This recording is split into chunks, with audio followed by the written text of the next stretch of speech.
Welcome to the Hawks Talk podcast. All things Blackburn Hawks. In behind the defence, cuts around, scores! Blackburn Hawks win this game 8 goals to 5. All the latest news, player interviews and much more. Shoots, scores! Hawks Talk. Welcome along to another episode of the Hawks Talk podcast.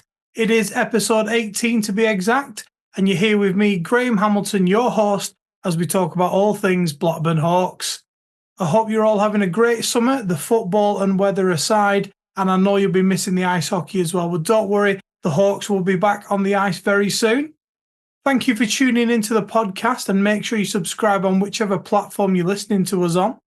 And also, don't forget to subscribe to our brand new YouTube channel, youtube.com/official Blackburn Hawks, or just search Hawks TV. So without further ado, let's get into this episode. Hawks Talk. Joining me on this episode of the Hawks Talk podcast is the voice of the nest, Aidan Wignall. How are you? I'm doing good, mate. And yourself? Yeah, I'm not so bad, thank you. What have you been up to then so far this off-season? Well, to keep my fix in, I went and DJ'd and announced at the Rob Craig Memorial. Oh, nice. The charity game at Blackburn. And then just to do it a bit more, I crossed enemy lines and went and did Ken Armstrong's testimonial at Widnes. Oh, nice. It was just just to watch a bit of hockey. I did it for Callum as well. He asked me to go along and see if I'd do it, and to be invited is it brings its own little reward. But yeah, definitely. Enemy lines to do that. So, and obviously, I think like most of everybody else, I've been watching the football as well. So, Do you want to talk about that, or do you want to leave that where it is? Hey, Southgate's resigned. We've got one type of winning out of it. Southgate's gone, so that's the main thing for me. But yeah, it's football, mate. I've been a Rovers fan all my life, so you get used to it. I definitely know that feeling. So we're going to be talking about the past season and go over some of the changes that have happened in the off-season across the league and around England ice hockey as a whole. So Aidan, where do we start? I'm probably looking at the playoffs, mate. I think we spoke to Ollie, Bobby and Matt about it when they came off. But, I still think there's a massive buzz around the place and around the forums and that about, actually bringing some silverware back to the nest. It's give a good feeling. So that for me is the plus side, and it builds up an exciting season ahead. There's obviously, I feel there might be a bit more pressure on those that are managing and whatever else to either recreate or give us that elusive league. Will that come back to us this year? We don't know. I mean, just going back to the playoffs then, 2 fantastic games. The Solihull Barons in the semi-final, that could have gone either way. That was a fantastic game of hockey. I didn't have the pleasure of watching it, unfortunately. I was DJing my mum's retirement too. So, if you literally sat in the room, Cherry was sat at one side and I was stood behind my DJ booth, and we're waving the phones at each other, going, Solihull have scored, Solihull have scored, and then we started coming back. It's like, yes, we scored again, So. It with that, and then it were obviously because they were doing the weekend ticket. Money were a bit of a thing to get down on the Sunday. Yeah. So we bought the stream and watched it on the telly, and it were when you're 3-0, 3-1 down, and you get that sinking feeling that like it's not going to be our year, and then some magic happened somewhere. I think somebody said a prayer or maybe did a magic spell for us, and. We got back to that 3-3, and then them 3 penalties. You couldn't have asked for 3 cooler heads to do it, and he goes by the nickname of the Magic Man. Just seeing him take a penalty, he's just unbelievable. It looks like something from NHL at times. Yeah, fantastic player. I mean that game against Solihull, it was interesting. It was a tough battle for me going into that game. The winner of that game was the winner of the playoffs. I think Billingham were out of form going into that weekend. Like you say, you watched the final on the stream and stuff, so I've got to give a shout out to the lads from Drop the Puck. And Mark and Ethan from Hawks TV loaned in for that weekend as well. I'm going to say I saw it for a weekend where he decided to put us up on the big screen while they were testing it in Manchester. Yeah, he did. That would have been that would have been nice. I suppose it's strange we've played in that building, won in that building as well. We hold a record in that building, don't we? The largest attendance for an British ice hockey game. Well, we set records wherever we go. Like I always say on Facebook, which riles a few people up, giving teams a payday since 1990, the Blackburn Hawks. Exactly. You know, it's like a home game when we go to Widnes and D-side, isn't it? I was going to say something then, but I'm not going to comment. So just that Solihull Barons game, MVP for me, it's got to go to Josh Crawley because we wouldn't have been in the final without him, I don't think. Yeah. Young lad, first season with us. Definitely is. You know, he's when I first met him on media day, you know, he's quite a short lad. He's not as big as some of the others. And you look at him and you think he's going to get bashed around. But one of the best hits I've seen this season was Josh at Widnes. I was sat behind the glass where he hit the lad. Yeah. You know, unfortunately got bored. He unfortunately did get bored in for it. But, you know, to see the size of him, but the hits he puts on and the way he stands up for himself in that side. And then, you know, you've got his skating, he knows how to finish, he knows how to pass. I hope we do get to keep it for another couple of seasons. You know, but players like him are tough, and I suppose they follow the path that the club is setting out for natural progression to bigger things. Yeah, I mean, he has signed on for this season. That's been announced recently on the Hawks socials, so it's good to see him back. I will say as well, congratulations to Josh for winning that Young Person's Award at Blackburn Rovers this weekend as well. Massive congratulations to that, and the community for winning another trophy as well. So, you know, that's a bit more silverware to put on display in the nest. I'm going to have to buy a new cabinet. He's only just put it up, Graham, I think, in the bar. No. So going on then to the finals, which was the next day, the day after that Solihull game. I'm not too sure with the Solihull face-off being 8 o'clock. It was a long day that for everyone involved. It was a good day, but a long day. Yeah, definitely. Going into that final with Billingham, like you say, I think for end of first period, I think we were 2-0 down. And I remember I was sat next to Bailey, who had his own solid performance that day. Like I remember just looking at him because we just seemed really slow coming out of the blocks in that game, I think. Yeah. And you've got to wonder, did that late face off the night before have an effect? That's another question. I'm sure it will be. I mean, when you look at when we play away against Nottingham, you know, to me, that this season, some of them performances have been, you know, seem to be missing a gear compared to the ones where we have like the 6 o'clock or the 5:30 face-offs. So you've got that long trip down to Nottingham, and you know, the lads put everything into fight for that game back against Solihull the day before. So it's reaching deep down and getting those energy levels back up and, you know, finding that extra gear to get yourselves back in the game, especially when you're 2-0 down. But as we know through ice hockey, things can change in 30 to 45 seconds.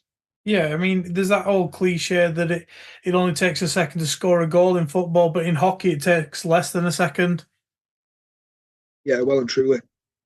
I saw that a few seasons ago. I think I saw us get scored on about 3 times in 15 seconds or something silly like that. So, well, hopefully those times have gone. Yeah, it's not a good thing to be on the receiving end of, is it? No, it isn't. So in that final then, end at second period, which I think that period break came at the right time for Billingham. Royds had just got our goal back, so it was 3-1. And I really think that end of that period came at the right time for them. I think it could have been a different scoreline. I think we could have got a bit further and possibly not even gone to overtime and penalties. Because I think Royds is probably my MVP from that game. Just because he picked us up and just took us on his back and just played that power forward role, that's something that we've lacked for a couple of seasons, and took us into overtime, and then we all know what happened from there. Definitely did. I mean, you know, when you see him skating around, he was putting hits on people, he was putting himself in the way, you know, just on a defensive side. And then, like you said, just pushing himself forward. And, either getting the puck to the right person and just at least putting the pressure on people to to get it back. So the guy's a machine. I think they call him that anyway, don't they? Before Yeah, the playoffs. I think I put on Facebook that gif of the Terminator thing. I think. Yeah. Well and truly. Powered on petrol, that lad. I think. Yeah. I'm going to say, I think it's like the boxing thing, isn't it? You'd have probably given Billingham the first 6 rounds, and then it's time for us to come back and start fighting back. Really, get ourselves off the ropes and put your old mate, Mr. Brown, under some pressure. So great netminder, to be fair. Great netminder. Yeah, I mean, it shows immense character because, like, the fact is we were 3-0 down. And in most other sports, that's game over then at that point. It is. It's just most teams either roll over and die, but whatever Dominoli we're passing on from the bench, it seemed to be the right thing. I mean, to even find how to change a game or to motivate the lads to get them back up and give them that character, give them that heart to fight back. It's I'd love to know what was said in the change room. I think we had that question from Whit Morgan. Yeah, Mr. Shanks asked that. So it would have been nice to have been a fly on the wall in the changing room at that end of second period talk. But whatever he said, it seemed to work. Maybe find out some other time. Yeah, definitely. I mean, overtime ended 3-3. We then went to penalty shots. Were you surprised when you saw Davids taking the first penalty? I was actually, because I've not seen him score one this season. I think I was up in Kilmarnock. Yeah, went to that horrible place up there. I think that's the worst ever rink I've been to. It's got character. I watched. Oh, definitely has, pal. Definitely has. So, but just seeing him when we saw him play up there, and I think he was very much the same. I think he took the first penalty and didn't find the net, and then Jacob basically did the same up there and scored. So yeah, it were a very thin margin winning up there. But when I saw Davids going up against Tom, and you're like, woman, heck, you've got a good goalkeeper and you've got Davids who's there, but just to see it go in, see that net ripple and the light go on, yeah, it were great to see it go in. Any penalty shootout is any man's game, isn't it? It's they all have the same sort of chance. Like say football, no goalkeeper should ever get near a penalty. yeah. But the nets are a lot smaller than ice hockey, but yeah, and the pads are a lot bigger. The cookie flies quicker. So, but nice. It was good to see it go in. It's always good to see. It's always good to see it go in the opposition's net, no matter how it goes in. That's true. And then Grittans, I think it was the first one for the Stars. Not very often he misses. Not at all, but not scores. It's not every day he comes up against. It's not every day he comes up against Ben Keddy, is it? King Keddy of Kirkcaldy. The guy's been marvellous all season. It's when you see some of the saves he's made, and then to put him in such a pressure situation. He's a calm kid anyway. He's so laid back, especially when you're talking to him and whatever. He has, maybe he's taken them nerves of steel, put them on the ice, and done that, and give Grittans the hard option to put it through him, but it didn't win. And then up next for us was Jacob and then Barnesy, arguably 2 of the top 5 forwards in this league, in my opinion. Yeah, definitely. Nobody moves a puck like Jacob. No, nobody at all. It's so silky, yeah. And just to drop his shoulder, make Brown go the opposite way and stick it into the corner. Great finish. I was surprised by the second and third penalty taken for the Stars, or Moss and Galloway. I thought it'd have been Elder and Sykes, if I'm being honest, but Moss is a great forward, to be fair, so... Yeah. But lucky for us, they missed. Yeah, I suppose it's whoever puts their hand up. You never know whether Sykes put his hand up to have one, or... Yeah. It's all about dealing with the pressure in them and having big enough boots to step up and take one. Yeah, definitely. Like, it's takes a lot of composure, doesn't it? Especially in Yeah. that situation, because obviously in the regular season, when you're playing for like an overtime win, it's a little bit different to playing taking a penalty shot in the playoff final. So Yeah, I mean, like I say, them nets. Once you put a netminder in it, they shrink oh terribly. yeah, You know, you don't have that space, and then with the added pressure of it being in a playoff final, you've just seen your main forward miss. You know that pressure and the anxiety and everything on top of that. You know, it must make the nets even smaller when you're skating down on them. So definitely. then obviously you've got Mister Keddy in the net as well. So you know, what one of the best in the league. Yeah, definitely. I think in particularly in the North one, we're quite spoilt for good netminders, to be honest.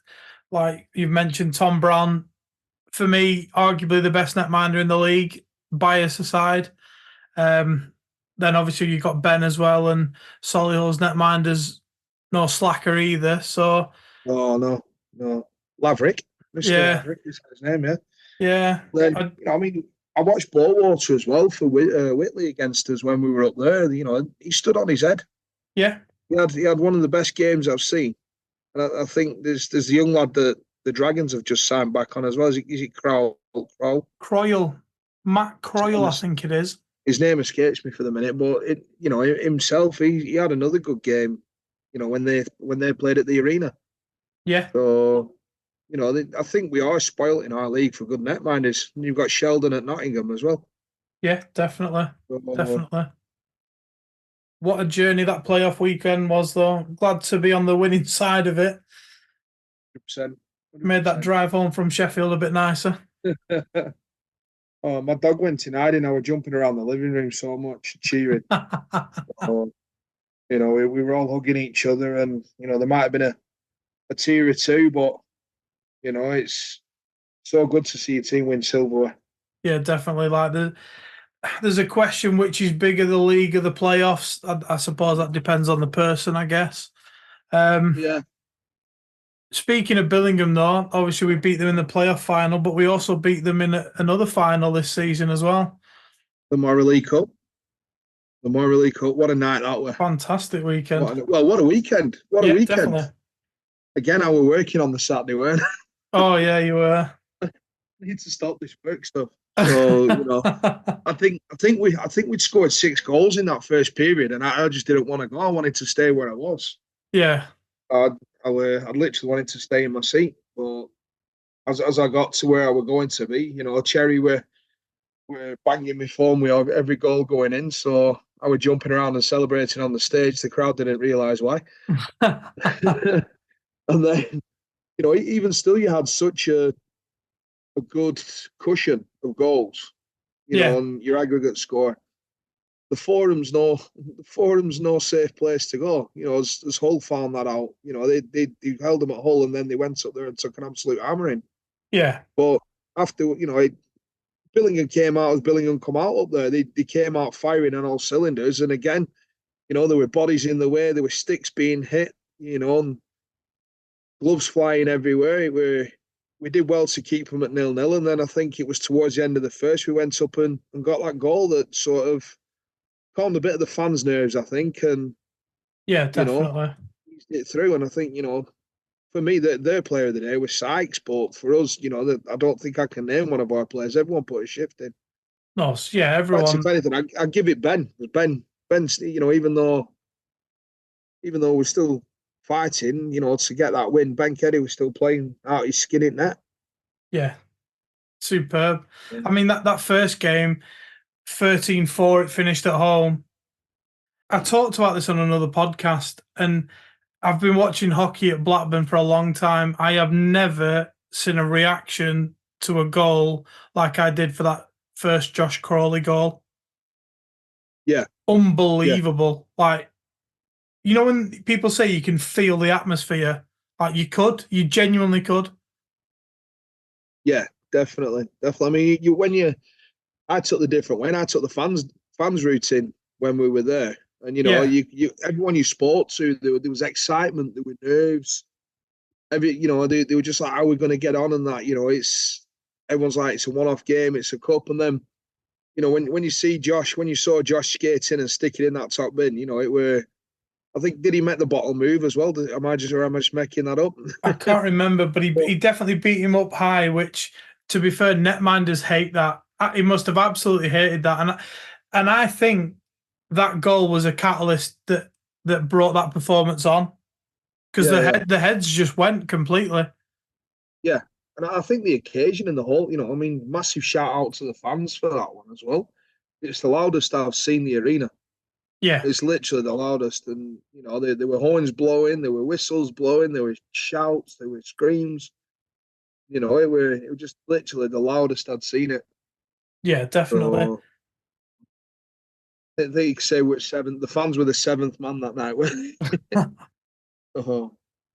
I mean, the on ice introduction, even that, it was superb to watch. Like all the light shining, the glow stick things in the air and stuff. It was fantastic. Yeah, definitely. So it was good to watch. I think we've probably got one of the best entrances in the league. If not the whole, that the elite and the national. So it's good.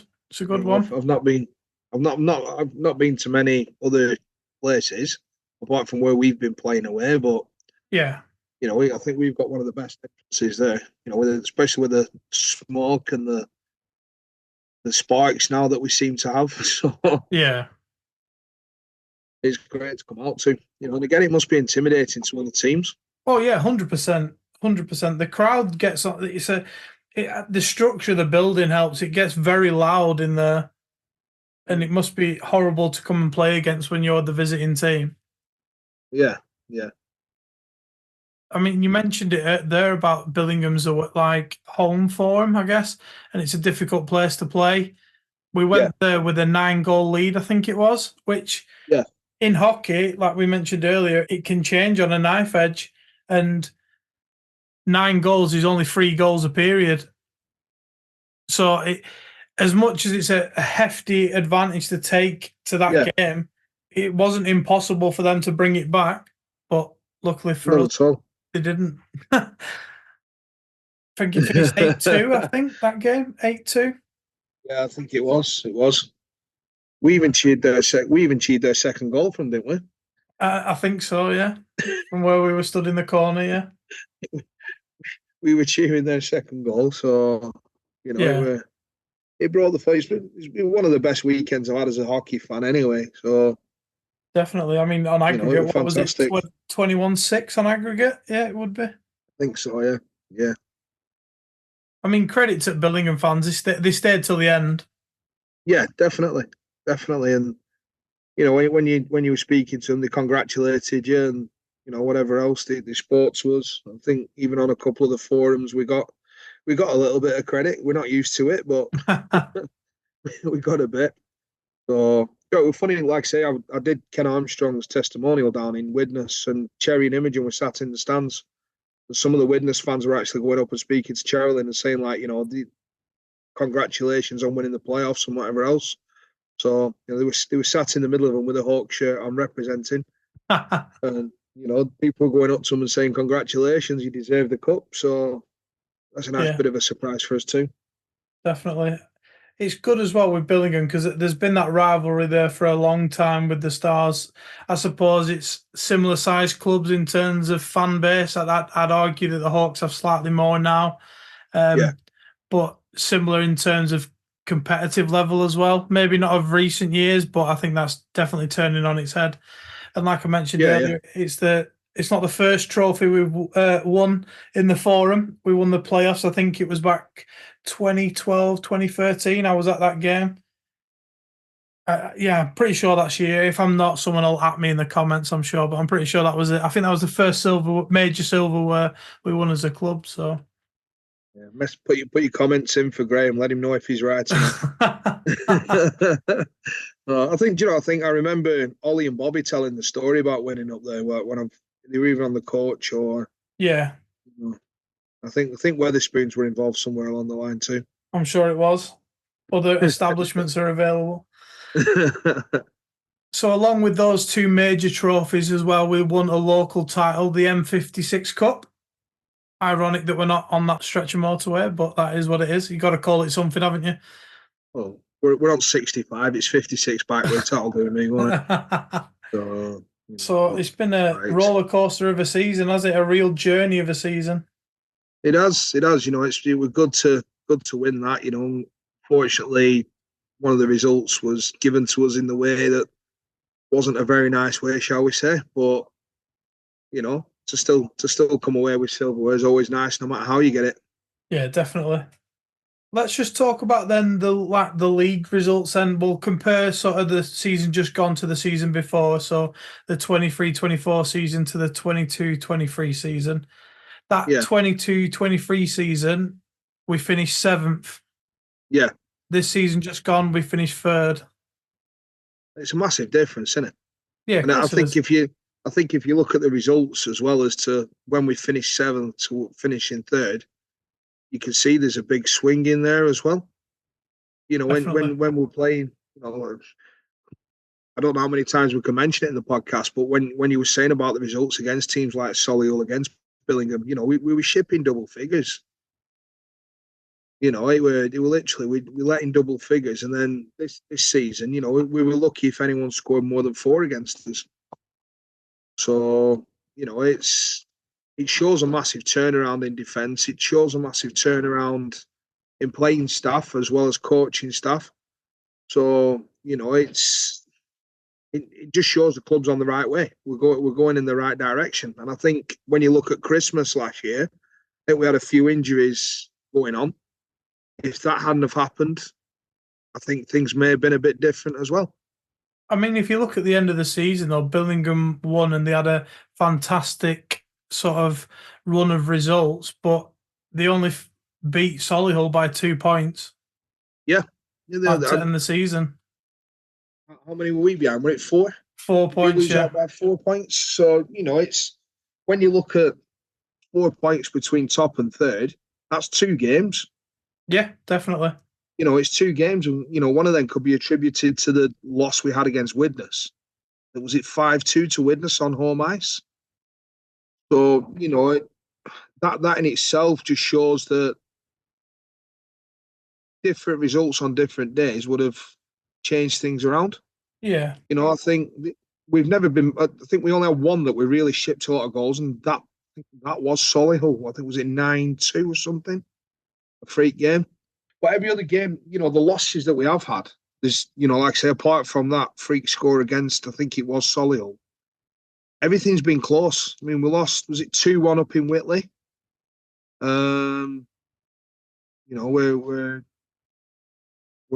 Bobby had his scrap, and I think we lost that one 2-1. I think we lost another close one in Hull at the beginning of the season, but Hull in itself wasn't a good place to go for any team in the league. They turned it into a fortress, didn't they? Yeah. So I mean, there's just things like that. When we lost, I think we took a beating in Solihull, but then again, we came back just before Tate left us. We won 4-3 up in the Forum. So I think Tate scored a hat trick. Looking back at that Solihull result, yeah, 9-3 to the Barons, that one. Yeah, I thought it was something like that. So that's the only time that we've sort of let down and took a beating. And that Widnes game was 5-3, that Widnes game as well. Yeah. So, they were the 2. I think the Widnes one, I think that was, we were up in Scotland the night before. Correct me if I'm wrong. So, we'll talk about the Northern League later, yeah. Yeah, I was just saying that, it's other things like you say about tiredness, contributing to it. And if it was the night we're up in Kilmarnock, that was one long day. It was literally, it's a long trip, that. You left at about 10 o'clock, and I think we didn't get back till 1 or 2 o'clock in the morning. So, that were a long day as well. So, but we go again, I think. Just looking at the stats, looking again at those stats then between the 22-23 season and the 23-24 season. The season before we won 12 games. This season just gone, we won 22. So a difference of 10 wins there. Yeah. There's a difference of 10 wins. Also, one other thing I noticed being in the box, shots on goal. Every period we're talking 18 to 20 shots on goal. In other, in seasons gone past, we was lucky to have that in a game. And even shots on our goal. I remember we've been in Nottingham once, and we had 79 shots on our goal in one game. And I think that's possibly happened in 3 games where you add them 3 games up, and that will equate to 79 shots on our goal. So it just shows that the direction that we're going in, and when you see them on a Thursday night doing these drills, defending the goal, and going on to the short-handed, even the short-handed goals. Up until this season, have we seen a short-handed goal at the Nest in a heck of a long time? No.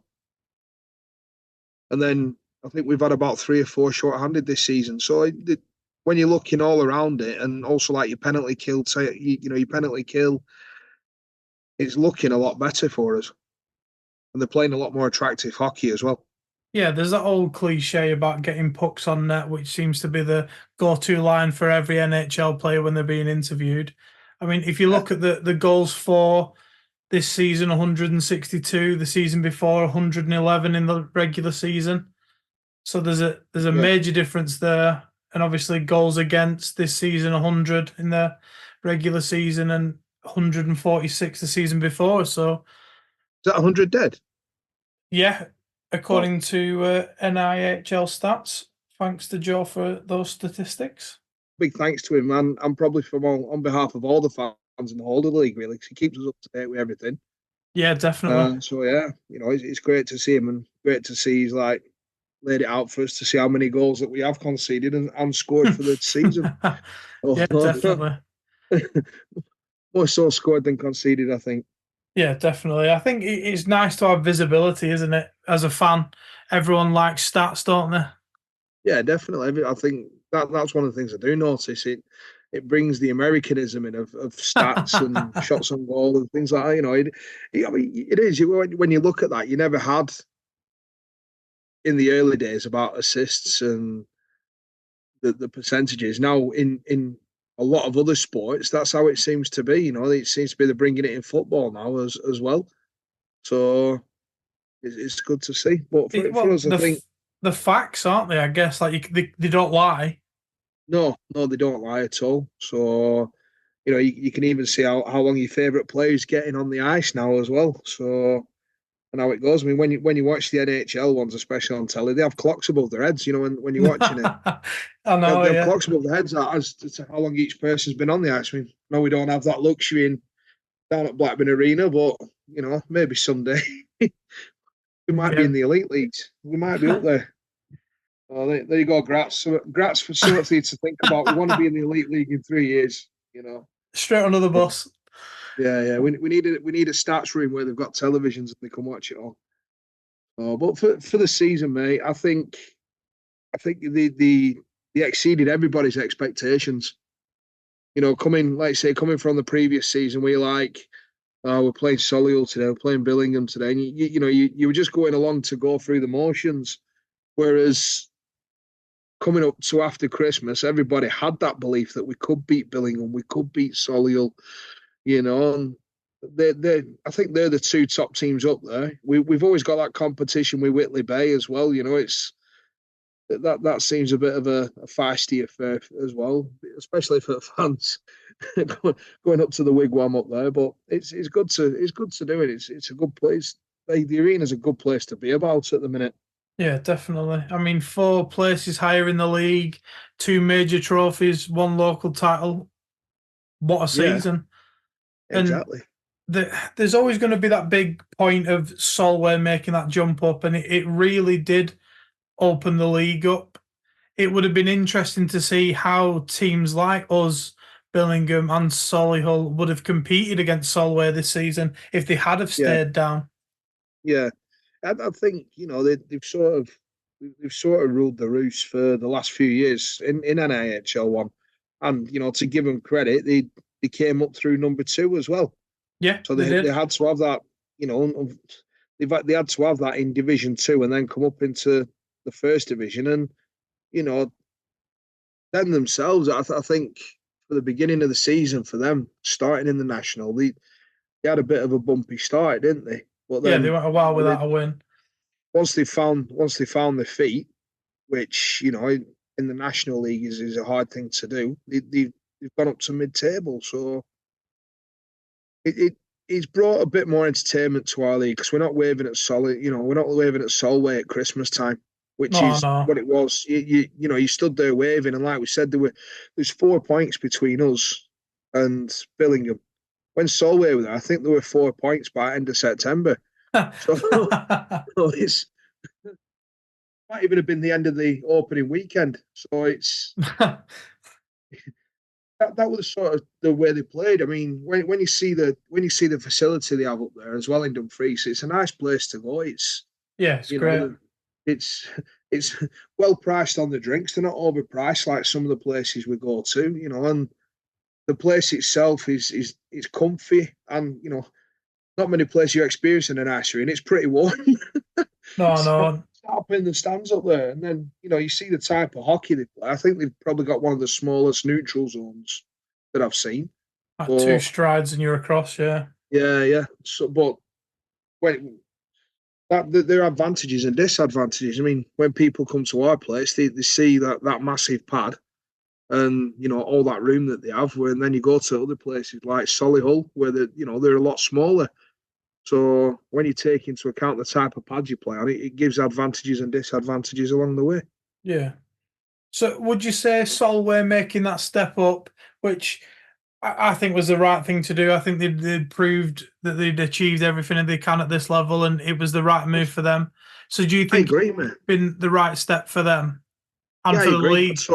I totally agree with everything. I mean, things get boring when the same team are winning it and winning all the time, and it's like, oh, Solway will probably win it again. Solway will probably win it again. I mean, I think did Billingham take them to the wire at the last cup final though, or the last playoffs? Yeah. I think it was the last cup final that Billingham lit to the wire. But when you've got a team like Solway, I think it's right for them to step up and basically test themselves against the better teams. I mean, you can't say the best of the best. They're not playing elite, but they're taking that next step to play against some of the better teams. And when you look at the type of players, I mean, I just mentioned probably Kieran Brown for Leeds. He's one of the best, best out there. So yeah, and he gives a bit of a plus side. So you're stepping up to the next level to be the best. You've got to beat the best, haven't you? So yeah. I mean, the National League, that for me is the professional Brit League in this country.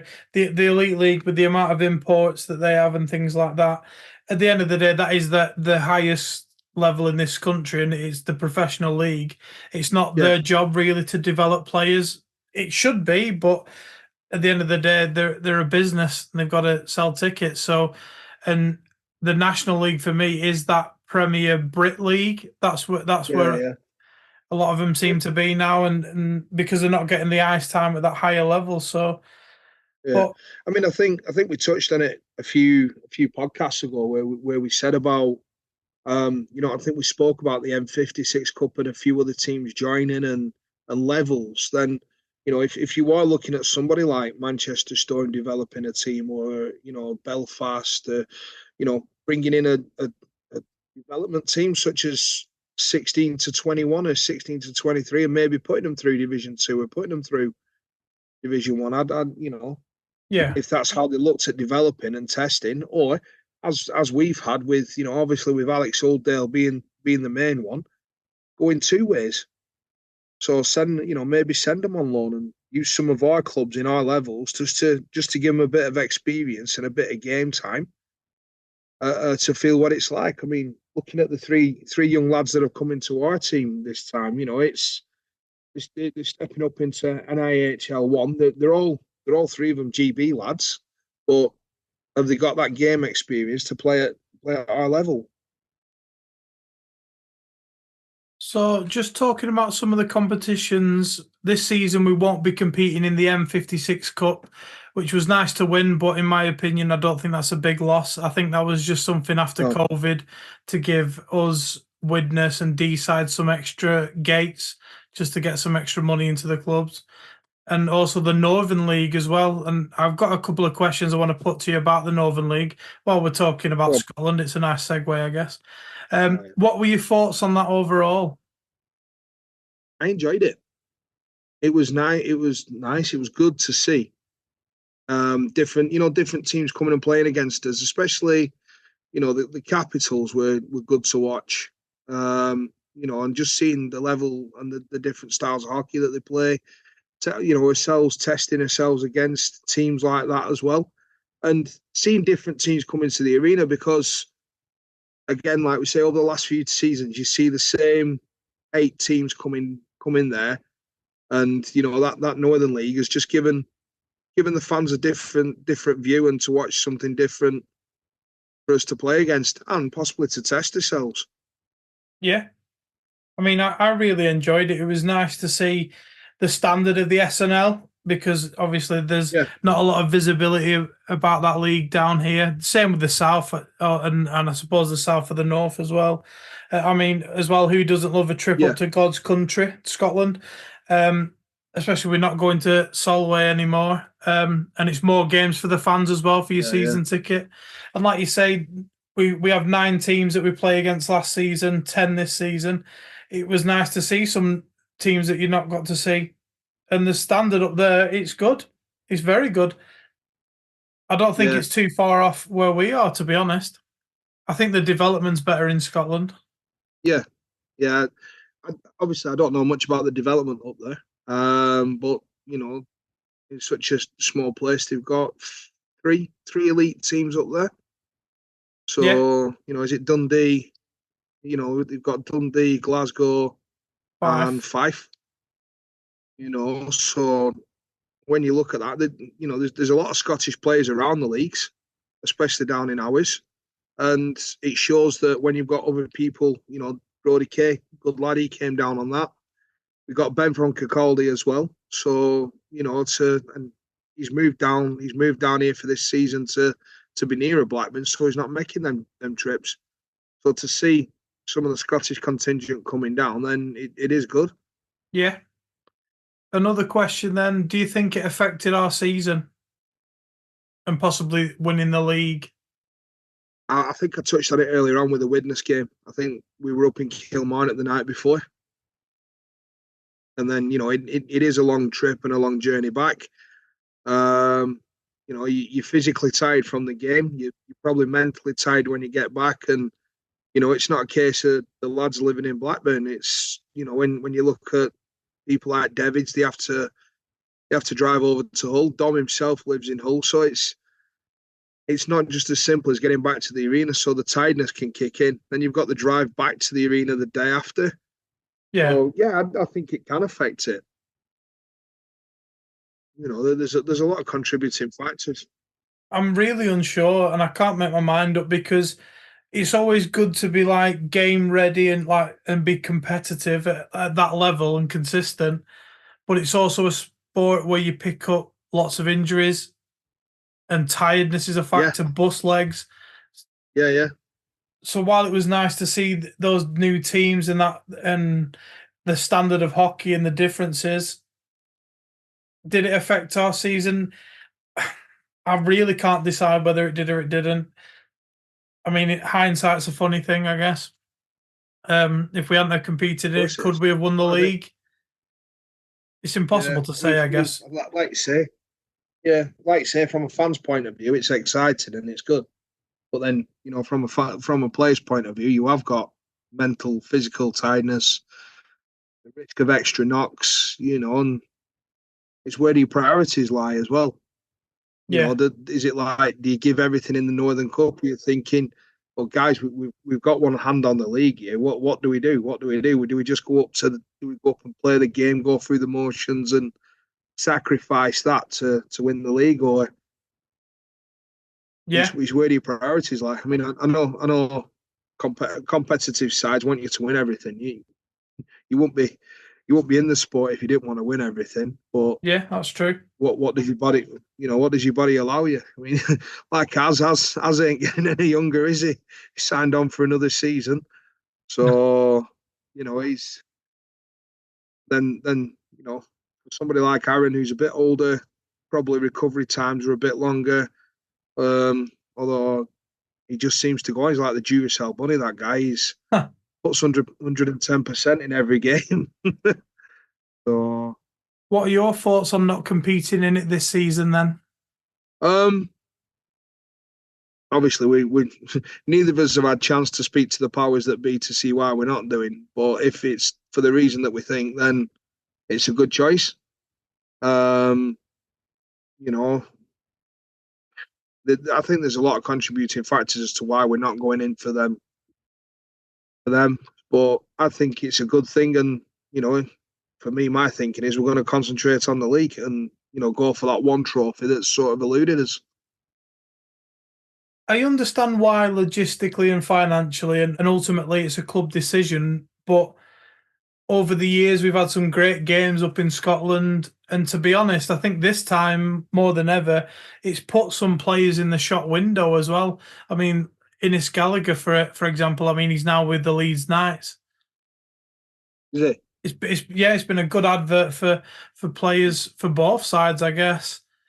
Like obviously the Scottish sides and us as well. But logistically and financially, it's one of them things. I mean, the buses cost money. Like that, it's expensive to get up there. I was just about to say that, yeah. And logistically, it's fitting other fixtures in. Obviously, we've got another team in the league now. It's where do you find them extra games where we would have been playing in the Northern League? We're potentially playing Leeds now. Do you get what I mean? I understand why. I mean, would you have it again? Would you play in it again if we could? Yeah, I would. I'd like to see it again. It's even though they were long days, they were enjoyable days. Yeah. And you got to taste of the arenas. I mean, jokingly earlier on, I mentioned Kilmarnock, and I've never seen a square rink in my life, but that was square. That was square. And then you went to Murrayfield to watch us against the Caps, and the building itself was so old and it had so much character. And I think I put on Facebook about them wooden seats and not being able to fit in them, but it was nice to go and see different arenas. Unfortunately, I didn't get to do the trip to Kilcaldick because I were working. But it is good to go and just test something else. I mean, I'd like to see us play against a couple of the southern teams as well, just to test us against the southern leagues. So just to see how we get on it, just to see how we get on against them. I mean, with the change of format of the playoffs, and obviously if we were to win the league next season, that could be a possibility. I mean, would I have it again? Yeah, I would. I'd maybe work the fixtures a little bit better, maybe some double headers, and possibly change the format. But yeah, I'd definitely have it again. It'd be interesting to see if it does come back in a couple of seasons' time. Maybe we'll have to wait and see on that one, I guess. Yeah, or maybe just do one game up in Scotland, go up to Scotland on the Saturday, take the day off on the Sunday. So the players have got that extra rest time before training and before they have the league game, say, the week after. So overall then, if you could describe the season in one word, what would you pick? In one word, I'd say outstanding. It's been an outstanding season. It's to go from 7th to 3rd, to win the Moral League Cup, to win the playoffs. I'm still relatively new compared to like yourself. So, to say I've liked the sport since the early 90s when we started off being the Black Hawks, but I've never followed it as close as I have over the last 3 years. So actually to see us win them and, the type of emotions it brought, it's just been an outstanding season, mate. What about yourself? What's yours? I'm stuck between fantastic and unreal. Yeah. So if I had to pick one,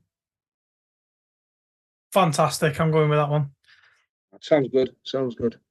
So we've mentioned it a couple of times about the changes that have happened in the off season. There's quite a few, isn't there? Yeah. I mean, there's the points, 3 points for a win. Yeah. So the draw itself and the overtime would have pretty much stayed the same, but Yeah, 3 points for a win. That could open things up. It's true. Or bring things closer. Yeah, I mean, yeah, exactly. I mean, so for those listening, it's for a win in regulation, it's now 3 points. For a win in overtime or a shootout win, it's 2 points. For a loss in overtime or loss in a shootout, it is 1 point. And just a loss in regulation is nil point, 0 points. I like it. I'm interested to see how it plays out. I mean, I think it gives teams that bigger incentive to win in regulation for that extra point, because them extra points could be more valuable as the season goes on. Yeah, no, I agree with that. But like I say, with the 2 points, at least if you got the draw, you weren't giving up that much ground on the person that's ahead of you to say if they won. So, I think it's one of them that once you see a season of it happening that way, it's when you're used to something, you're used to something, aren't you? Yeah. So once we see how it affects this season, then maybe we can comment on it a little bit more at the end of the season. That's how it happens. I'd have been happy with a 2 for a win, and I think I discussed that on one of the forums. But each to their own, isn't it? It's. I think it brings us more into line with Europe and the point structure in those leagues. And I suppose that the fashionable thing is always going to be to copy what the NHL are doing. They obviously have the 2 points and things, but I like it, and I'm interested to see how it plays out. Like I said before. Yeah, 100%. Well, we'll see how it goes in the new season. Hopefully it plays more into our hands. we get more wins, more wins. Another change that's happened this season is the import numbers, or non-British trained players, if you want to use the correct title, I guess. That's reduced back down to 2 from 3. What's your thoughts on that? Again, this is a discussion that's been had. I don't think it's going to majorly affect our league because not many teams have had that many imports in them. I think, did we say Solihull might have had 3 last season? I think Billingham were the only team that ran with 3 imports last season. Sorry, 3. Yeah, I stand corrected. I apologise, but I don't think it's going to majorly affect our league at the minute because, as we've said about the National League, our league, it allows development for the young British players coming through. So I don't think it's a major turnabout. Like we've said, there was only really Billingham that ran 3 imports last year. So, as you were, I think. I think the only change from last time when we had 2 imports is now both imports can be on the ice at the same time, whereas they couldn't previously. Yeah. Which obviously would allow teams to have netminders that are non-British trained players, which we have one in Ollie Thomason. Yeah. And like you made a good point about the development thing, because ultimately Div 1 and Div 2 are development leagues. That's how they're seen by England ice hockey, and I suppose that the wider hockey community.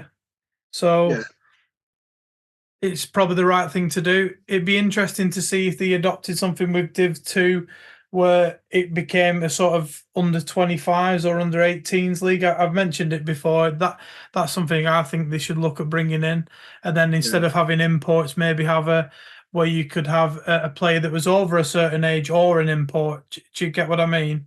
Yeah, well, I think we have spoke about it when we were chatting about, maybe having that person, 2 people over the age of 25 that you can have in your team that, they just provide a little bit of guidance, a little bit of leadership to some of the younger players, a little bit of support, even though they're not coach, even though your coaching is done in training, you can still have them on the ice, giving them that little bit more coaching and, somebody to keep their heads level if they've made a mistake or just something like that. But, I agree with what you're saying, anything either under 25, under 23s, and then, 2, what would you call them, senior players?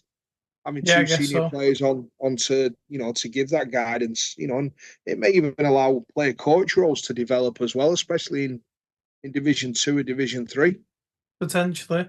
I mean, like you say, you could have one player that's over a certain age limit and then, or an import Do you get what I mean? Instead of having two imports, we're just surmising here, I guess, but it's an interesting talking point. Cows come home about. Yeah, exactly.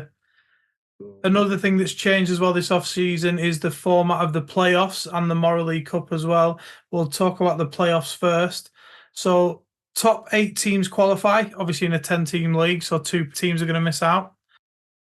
Then it's on to the home and away games for the quarterfinals.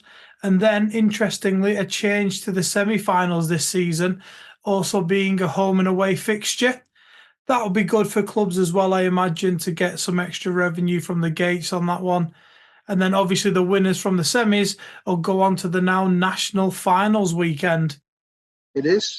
On the Saturday, it will be the division finals for the North and the South. Yeah. And then on Sunday, the national finals. Yeah. I mean, do you think that semi-finals, think that'll alleviate some pressure from people? You know, it's a different kettle of fish going into one game shootout like it was at the weekend. So I don't know what you think. The semi-finals are good for a couple of reasons, I think, because like I mentioned, it's an extra game for fans to clubs to generate revenue because they're going to make money on additional ticket sales that they wouldn't have had. It leaves it a bit more open because it's not all to play for in that one game. It's across the 2 games.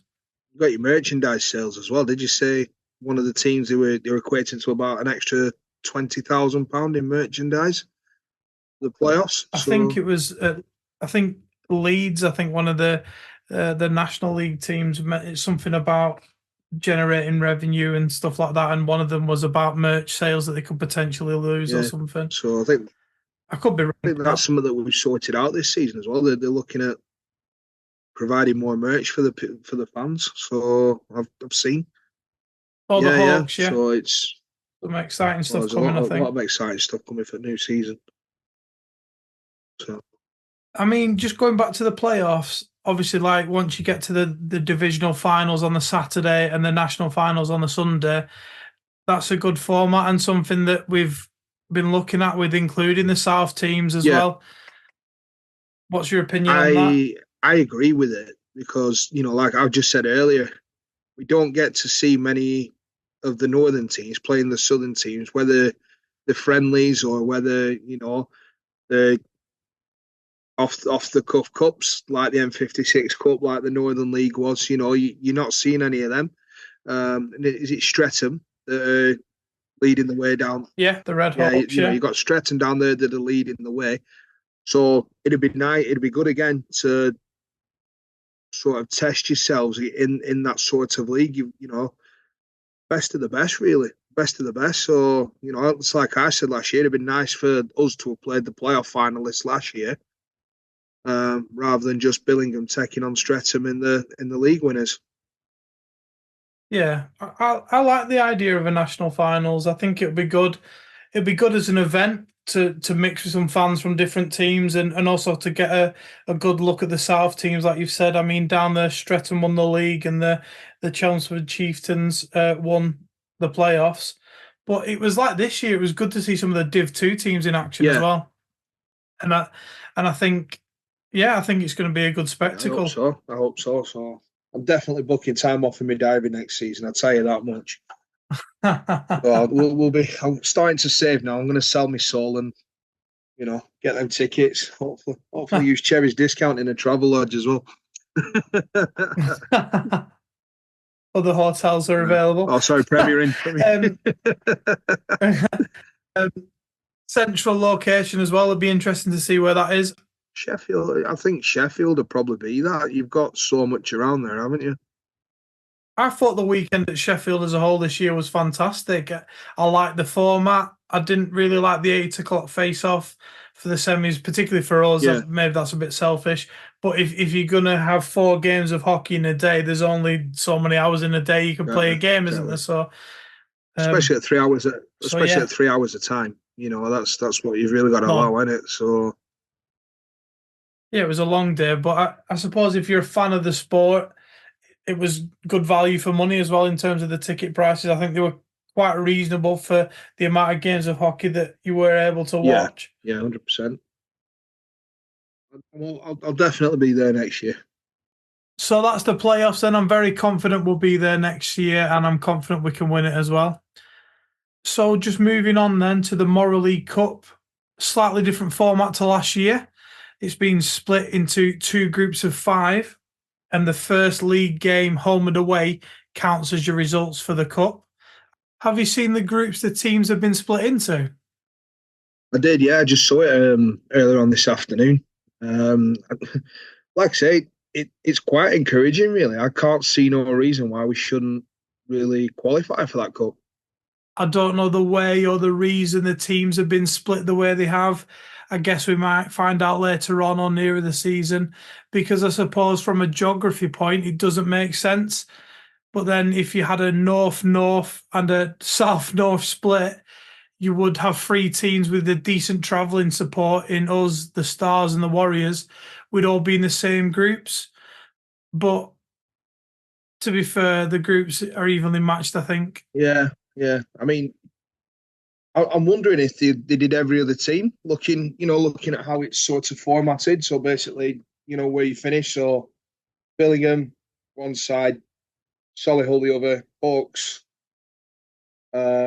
B side, Hull, and just seeing how it went that way. I think is that how it's gone. I'm not sure. I don't think I haven't so. got a copy of it in front of me, so but I could be wrong, but I guess someone will let us know at some point. But I'm confident, like you say, we can go on to do that. The knockout games, I believe, will be in January and February 2025. So we'll have that yeah, to look forward to in the new year. Along with that change to the Moral League Cup, there's a slight change to the league schedule as well, with the extra team coming in. 36 games this season as opposed to 32 last season. And that's 2 home and 2 away against every team. The new team coming into the league then, the Leeds Knights 2. So what's your view on the Leeds Knights bringing a second team in? And secondly, what's your view on them coming into our league? I think we touched it earlier on as development. So they have a good setup over the Pennines over there, but to bring them through that way. But I think we touched on it with Solway that they started in League Two first and then came up into Division One. So maybe Leeds could have done that way. I mean, as a fan, it's given us more games to watch, but as a club, it's just another obstacle to get over. So I just hope they don't do a bit of a dirty and see at Christmas time things aren't going the way that they planned, and they start introducing some of the better skaters on 2 ways. So again, to beat the best, to be the best, you got to beat the best, and you can only beat what's in front of you. So That's true. I look forward to a new challenge. As we all discussed with Hull last year, Hull basically did the same, didn't they? They came up into our league. So Yeah, they made let's the just jump. see. Yeah, let's just see how it goes. Really, I mean, you've got an unknown quantity coming in. None of us know how they play. None of us know who they are. I think there's a couple of players that we've identified. Another young lad that came through Blackburn's academy that's signed from in Noah. So Yeah, it's Noah Percival. no Percival's there. So it'd be nice. It'd be good to see another team playing, and you know another team for Jacob and Barnsley to stick a couple past and get the 12 points. So, it's It's an interesting one. I mean, they've got the Leeds Knights are the same ownership group that own the Swindon Wildcats, who've also brought a second team into the south this coming season. So, and I believe both academies are quite stacked in the amount of players that they have. So it's definitely creating a pathway to the National League, very similar to what some of the elite leagues teams are doing. Obviously, the Steelers and the Steel Dogs have that pathway now. You're seeing a lot of players like Tate Shudra, for example. He's on a 2-way now with the Steel Dogs and the yeah. Steelers. So they're creating that pathway to develop players. And obviously, that's the plan with Leeds, I guess, and Swindon to have those players in the North 1 and then go into the National League eventually. It's just good for British hockey and developing players in the long run, I guess. I understand what you mean about them potentially utilising 2 ways. And maybe seeing your likes of your Innes Gallagher making the two-way drop down. I don't think you're going to see Kieran Brown dropping down. I don't think you will, but stranger things will happen. So there's also the question of players possibly leaving to go there. I think I've mentioned it on another podcast. I'm not overly concerned about it because the ownership group, they've created a fantastic atmosphere and facilities for the players to be around. It's a fantastic crowd at Blackburn, best in the league, in my opinion. Yeah. And definitely the best at our level across the country. I'd argue with anyone that point. I'm not concerned about players leaving, and I think it's a good thing. I'm with you on the point that they should have started in Div 2. I do think that, like Solway did. Yeah. There's a couple of reasons for that for me. Firstly, it's fair. If you were to launch a team in another sport, you'd have to start at the bottom and work your way up. Yeah. I appreciate ice hockey is a little bit different. There's no promotion and relegation. So even if it was just for one season, I just think that's fair. Secondly, an important one, you've got to prove you're financially sustainable with the way the climate is with money and things these days.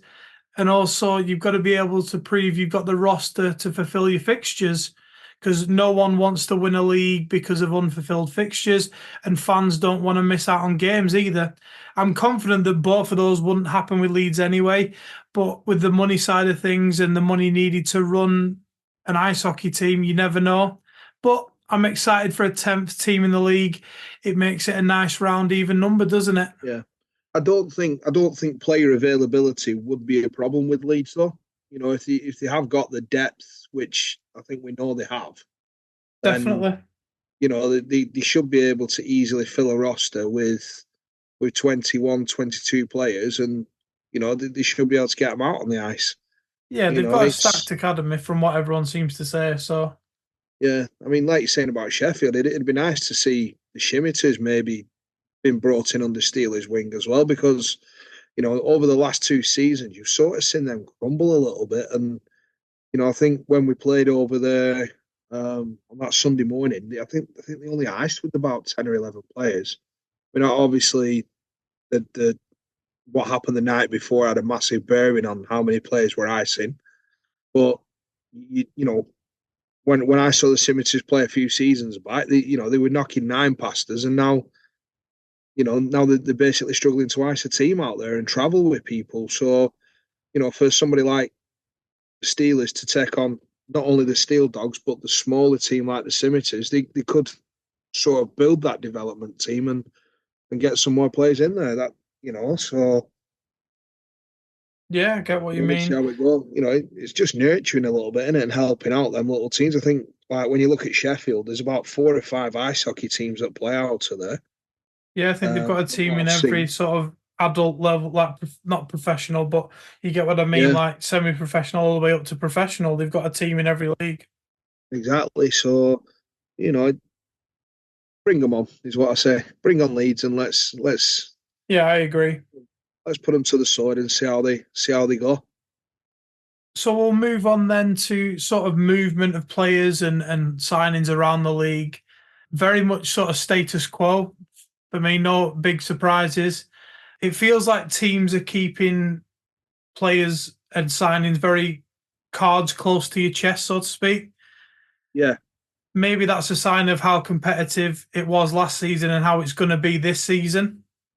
Yeah. Yeah. I mean, I've sort of like tried to keep an eye on who's signing for who and whatever else. But, you know, when you're probably having to go through about 10 different forums to have a look at it, you know, Facebook pages and whatever else, as well as following the teams. And, you know, big shout out to Nicole and Luke that keep our social media things going. They're very informative. They're very good. They're on the ball with it. And, you know, again, I don't think it's something that could be touched by any of the other teams in our league at the minute.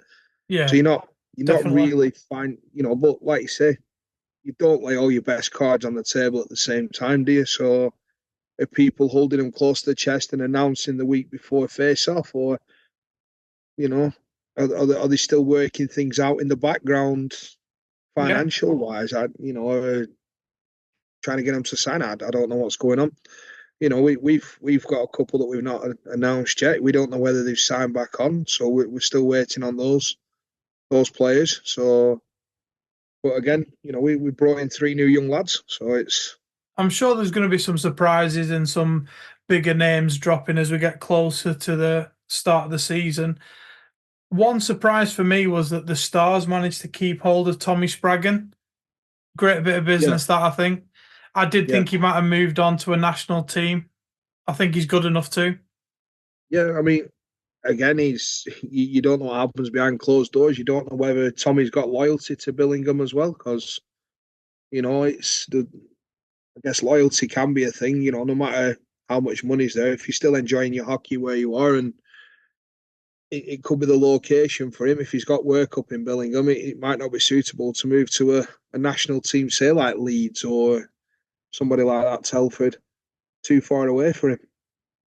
Another sort of noticeable departure, more locally for us, I guess. Joey Coulter leaving the Wild as player coach. That's a massive loss for them. I think he had a point per game last season, so it'd be interesting to see what happens there. Yeah, big loss for Widnes. I mean, things don't seem to be going so well down there at the second, do they? So with Joey leaving him, he's only going to weaken him a little bit. I don't know how they're going on with the Scottish lads on the 2 ways, or whether they're going to get them back. So I know when they asked from them, made a difference as well. So, but Joey will be a massive plus for Solway when he's up there. Yeah, definitely. I think he's going to slot into that third line for them. I can't see him breaking into the top 6. That's nothing against him. It's just that they've got a strong top 6 Solway, so it'd be interesting to see. Yeah, definitely. So it is. It's good to watch. When you're watching who's moving, who's staying, and whatnot, and even as a fan of your own club, it's like the excitement as to whether Josh was staying or whether Jacob was staying, and it's good to see that. It's good for the fans as well. I think that guy put on one of our fan zones is like, it's been 3 days and we've not announced anybody. It's like, easy to we've got to drip a few things in at the minute, and you've got to space it out, haven't you? Yeah, I think there's they've got a month and a half now, but I think there were 2 months left before the season were. So it's, you've got to always drip things. You don't always go showing your best hands either, especially if Adam is coming back to us, or if Royds coming back to us, or there's still a few names missing, and there's still a few players in black and white on that team picture that we've not had announced yet. Hopefully they do get announced, or last thing we want to see is Mr. Barnes signing for D-side Witness. It's or any other team for that matter. Any other team, yeah. I only said they were local. So we await with bated breath then. Yeah, fingers crossed, mate. And I'm sure we speak for every fan that the crossing everything that we do keep hold of them players. Now, just before we started recording this episode, we're going to give away what date we recorded this by doing this, but we've just announced the signing of a young defenseman, Noah Kariainen.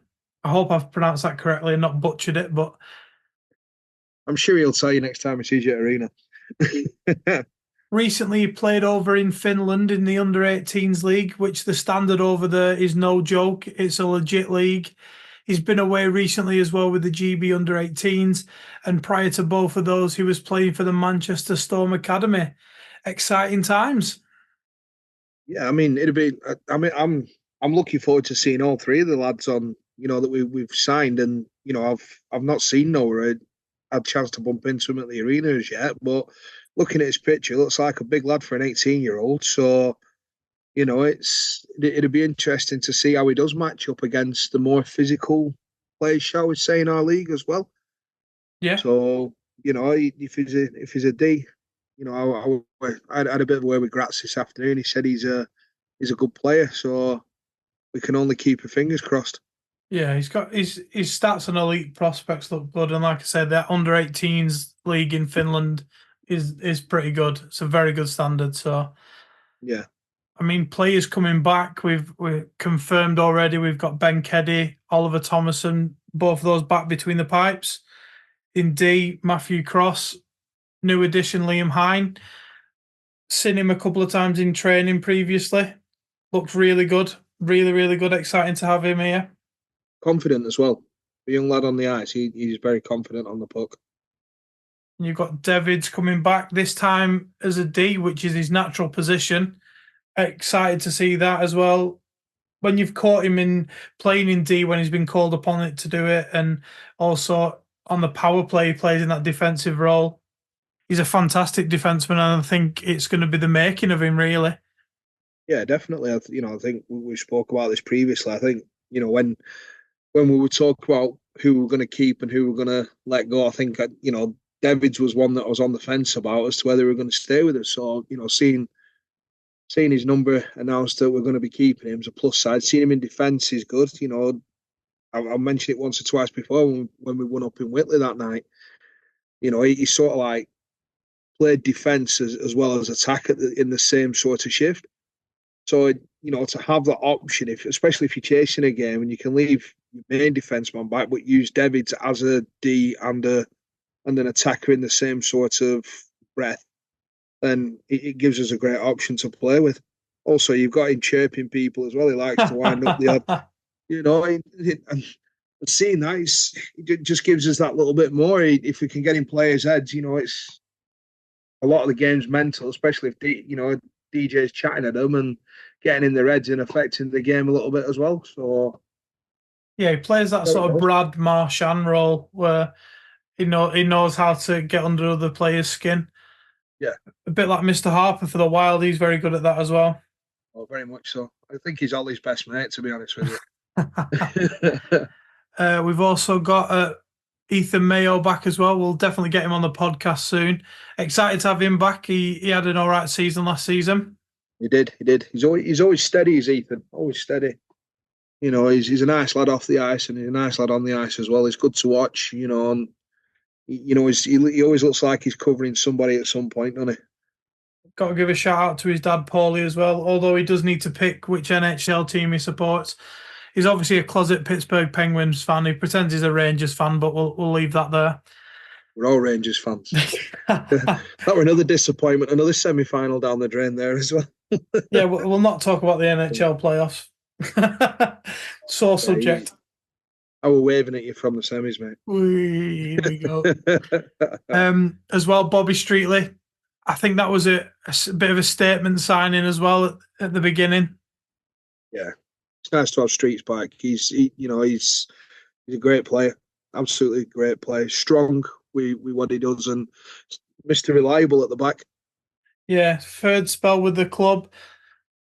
Solid two-way defenseman, knows the game, great hockey IQ. And he links up really well with Matty Cross as well. They've been a good defensive partnership. And yeah, they seem to have good chemistry as well with Roydsy and Barnes as well and Rids. So yeah, I mean, big shout out to Matty. I announced him his first game at Blackburn, and I remember him coming on. And just to see the strides he's made in development has been unbelievable. He's fast on the ice. He can smack it from the blue line. I've seen him hit a few of them before now. So, I can't think of a better partner really for Bobby. You got a bit of young, a bit of old, Yeah. So he's quick. He's quick as well. He's Matty. He's very quick. So he's good to watch. And obviously the latest signing, Noah Kariainen. Again, I hope I've not butchered that. And then we're moving on to the forwards. The Magic Man, Jacob Lutwich, another statement signing for me. Exactly. I think when the signings are coming out, there's probably there's possibly three numbers that everyone's looking for this season. That's number 8, number 20, and we're waiting for 88 to see if that gets announced. Yeah, you can't forget 66 as well. Well, 66, yeah, we've still got that one, and possibly number 15 as well. We've not mentioned Mr. Phillips, another defenseman. So, is he coming back? We don't know. We've also got Josh Crowley again. That's another signing that everyone was interested into finding out if he was coming back. Great to see him definitely back. I think him and Jacob linked up really well through the regular season. And then speaking of that first line, Lee Pollitt, he's back with us as well. It's good. I mean, it's good to see Lee come back. he had a little time away at the Hull Seahawks. Played up there, but just to see him come back last season, and he seemed to like have a bit of a quiet start. I apologise now, Lee, but he had a bit of a quiet start with us, and then I think he was just trying to get that goal, and then he got it, and then he came on great strides from there. Another good one of the quiet good performers at the playoffs. Yeah, he's slotted in fantastically on that first line. Josh, Jacob, and Lee. I've said it a couple of times on previous podcasts. I think we've got the best top six in the league. Like I'll argue with anybody about that. And Yeah. I think them three being back, like you said, Rids is back as well. So the start of that second line in the top six. Yeah. It's really positive. It was so good though to watch. I mean, when Rids and Royds and Barnes, when they all connected, it was just like one touch hockey. They were leaving the puck and picking it up for each other, knowing where each other were going to be. And just finding that hole in the slot where either Rids were in to tap it in, or Barnes were there to tap it in. It was just so good to watch. Yeah, he loves getting a tip in, don't you, Rids? He loves it. That's why he don't get off the ice at end of game. He's always practicing them for another 10 minutes. I think that change from not dropping him down, moving him from the first line to the second line, because originally before Lee Pollock came back, it was DJ that was in that role. Yeah. And I think Rids dropping to that second, well, not dropping, but moving down to that second line, he slotted in perfectly. And I think that was a great move by Dom and Ollie and the rest of the coaching staff. It just seemed to be the missing piece for that second line. And obviously, Polly coming back has just added to that first line. Yeah, exactly. Then, I mean, even the third line can look strong. You've got Az in there, you've got Luke. Yeah. So, it's Luke signed back on with us as well, Hightower. Yeah. That third line has been fantastic for us, really. I mean, DJ slotted in after that shuffle around. And one thing we've lacked over previous seasons since COVID is secondary scoring. Now you can name players off them top three lines that would score. Like they're all capable of scoring. And if you look on like NIHL stats, our scoring and our assists is so spread out through our roster, which, I mean, at the start of the season, you might have thought your likes of Jacob, Adam Barnes, they'd run away with it. I mean, to be fair, they've scored a fantastic amount of goals and assists, but our depth in terms of performance has been fantastic. It's straight through our roster. Yeah, I think we had one game where we had 6 goals, and each goal scorer were different. Stands out, doesn't it? You didn't have anyone scoring a brace. You didn't have anyone scoring a hat trick. It was just literally, there were 6 different goal scorers. Yeah. On that, so even I mean, fair enough. Like we've mentioned about Rids, Barnes, and Roydsy in their line. Especially if Bobby's playing in with him as well. It is one hell of a line. So you see them numbers come up in different sort of like 28, 66, 88, 88, 28, 66. So you see them in different orders, but it's still great. Still great that we're getting the goals and we're getting the assists in the way that we are. Definitely. And just speaking about that third line, obviously, Captain Marvel, Aaron Davis, is back again. Yeah, like I said before, how does that guy keep going? He's doing amazing for 21 again. So he's 21 again. I'm sure he'll say the same, but, for him to keep going, and he has an amazing energy on the ice. It's very rare you'll see him stood still or anything. He carries on and carries on and carries on. Yeah, so, I call him Captain leader. Clutch. He's there when you need him. Yeah, and he scored some important goals this year as well. Definitely.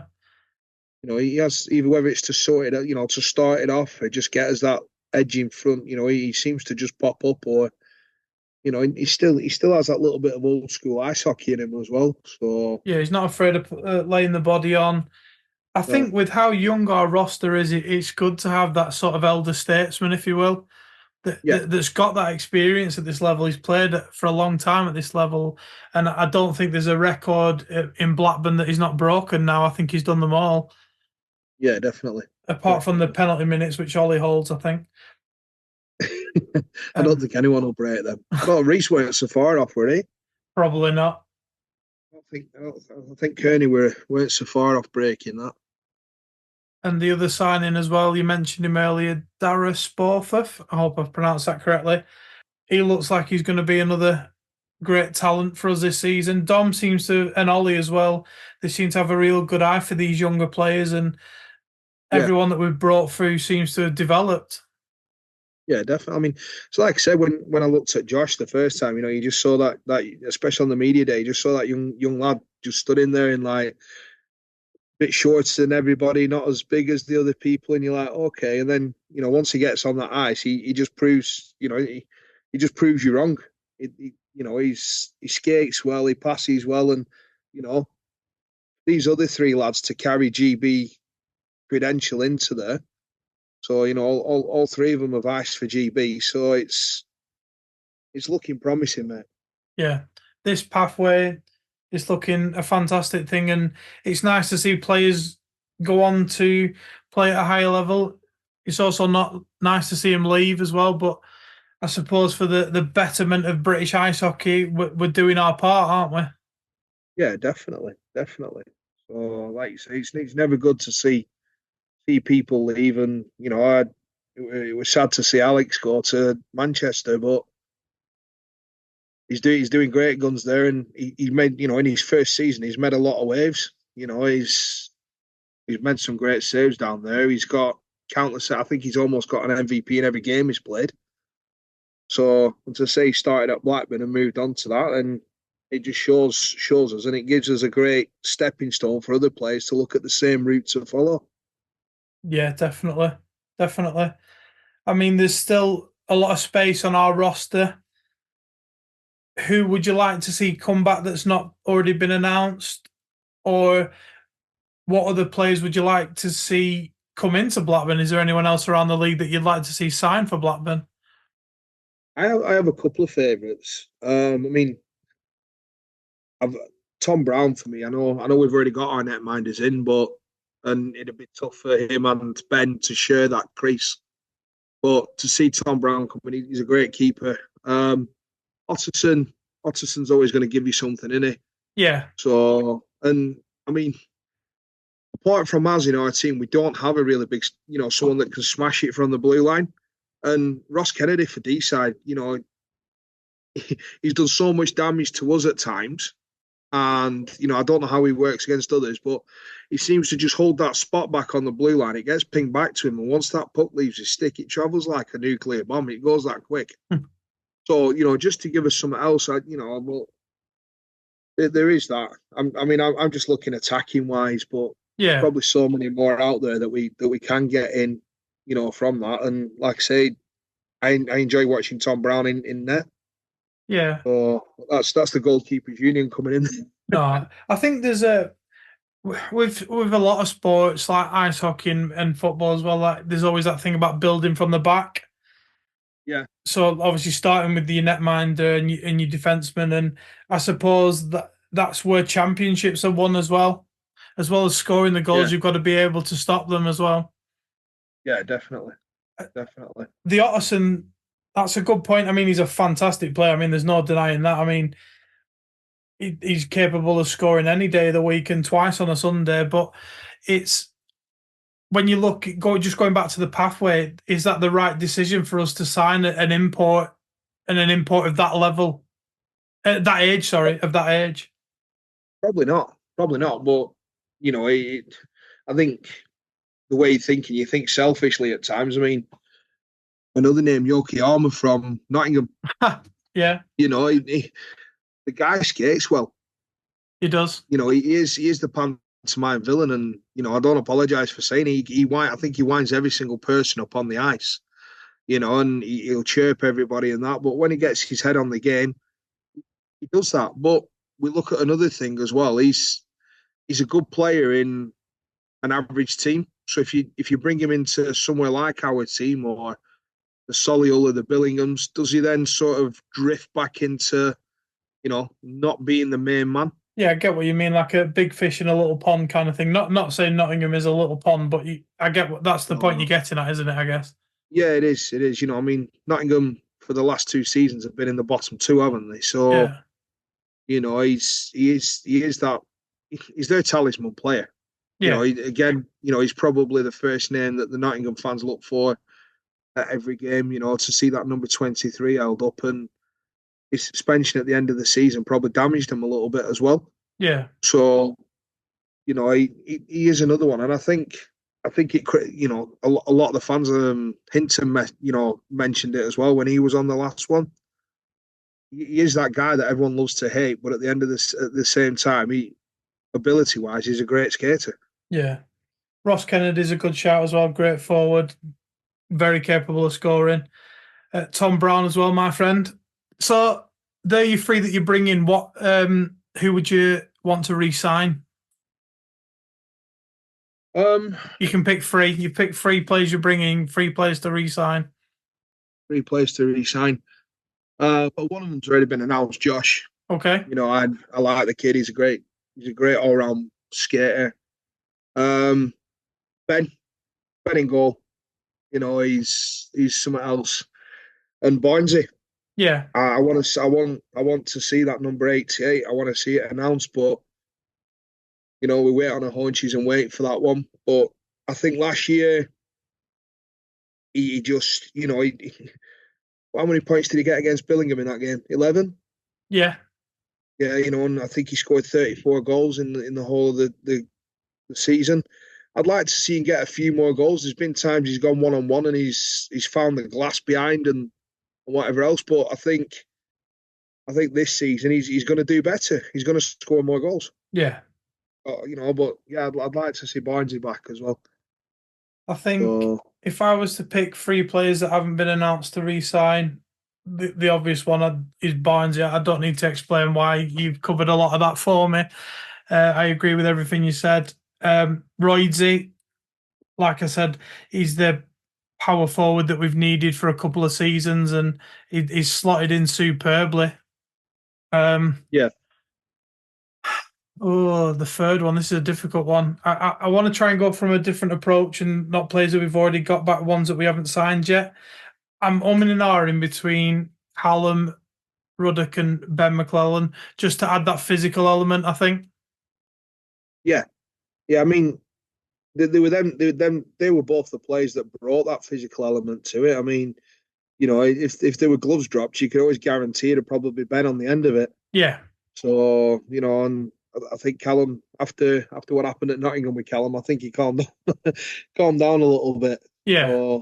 But he, again, they bring something in to protect the young lads. There's a couple of teams out there that do enjoy a little bit of the dark arts of hockey and can get very physical in the way it's played. Yeah. And, it'd be nice to see a bit of an enforcer out there. I mean, I know hockey's changing quite drastically and Dops fines like confetti at the minute, aren't they? So, but go on, mate. I think players that I'd bring in then, this is the hard one, isn't it?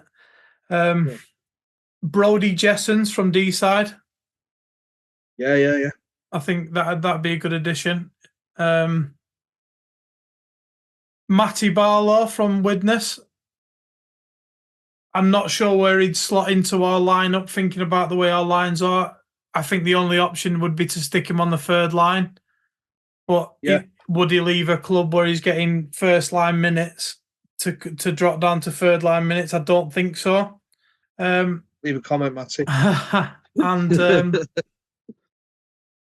third one.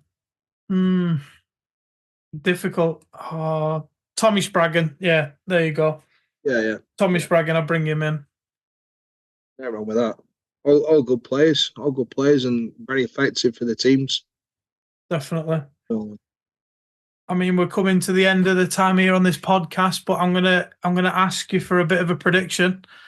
Where do you think we'll finish next season in the league? Yeah, thanks for putting me on the spot like that. I'd like to say we're going to win it. I'd like to say that. Yeah, we'll play this back at the end of next season and see where we're at. I'll agree. I think we'll win the league. Now, I think we'll be up in the I think we'll be up in the playoff finals somewhere thereabout. Yeah, I'm confident. I'm going to go all out on record now. Clip this, whatever you want to do. We're going to win the league. We're going to win the playoffs. And I think we'll lose in the final of the cup. That's what I'm going to go with. I'd like to do the treble, but I think we'll definitely win the league and the playoffs. I think they're the two we'll do. Yeah, I'd take the league. I'd take the league happily. The playoffs, again, they've made it a bit. I think, like you said, they've made it a bit easier with the semi-final home and away, rather than the. Be interesting to see, how it pans out. So, it's. Let's see how the season goes, mate. Let's see how the season goes. Brilliant. Well, that's all we've got time for. It's been nice to talk about some hockey, and it just gets you more excited, doesn't it, for that upcoming season? It does. I mean, for you, I've got one more thing. I'll just say it quickly. Without the volunteers at the arena, the games can't go ahead. So if you are interested in volunteering, give us a shout. And there's lots of roles down there for people to get involved with. So from the guys on the floor in the jackets to the goal judges and whatever else, there's lots of roles. So give us a shout, folks. Yeah, definitely. So what are you going to be doing for the rest of your summer then until the regular season starts? DJing. DJing to probably till the middle of September, I think it's going to be. So we'll have to see how it goes. Entertaining the masses. Oh, well, yeah. About 30 to 40 people at a time. But it's done. Look, got a bit of a weekend away. Go and see the aeroplanes in Blackpool. But that's it for me. Nice. So we'll leave you then, Aidan, to enjoy the rest of your summer. We'll have another episode in the next couple of weeks as well lined up. But until then, see you later. Take care, everyone. Bye. Hawks Talk.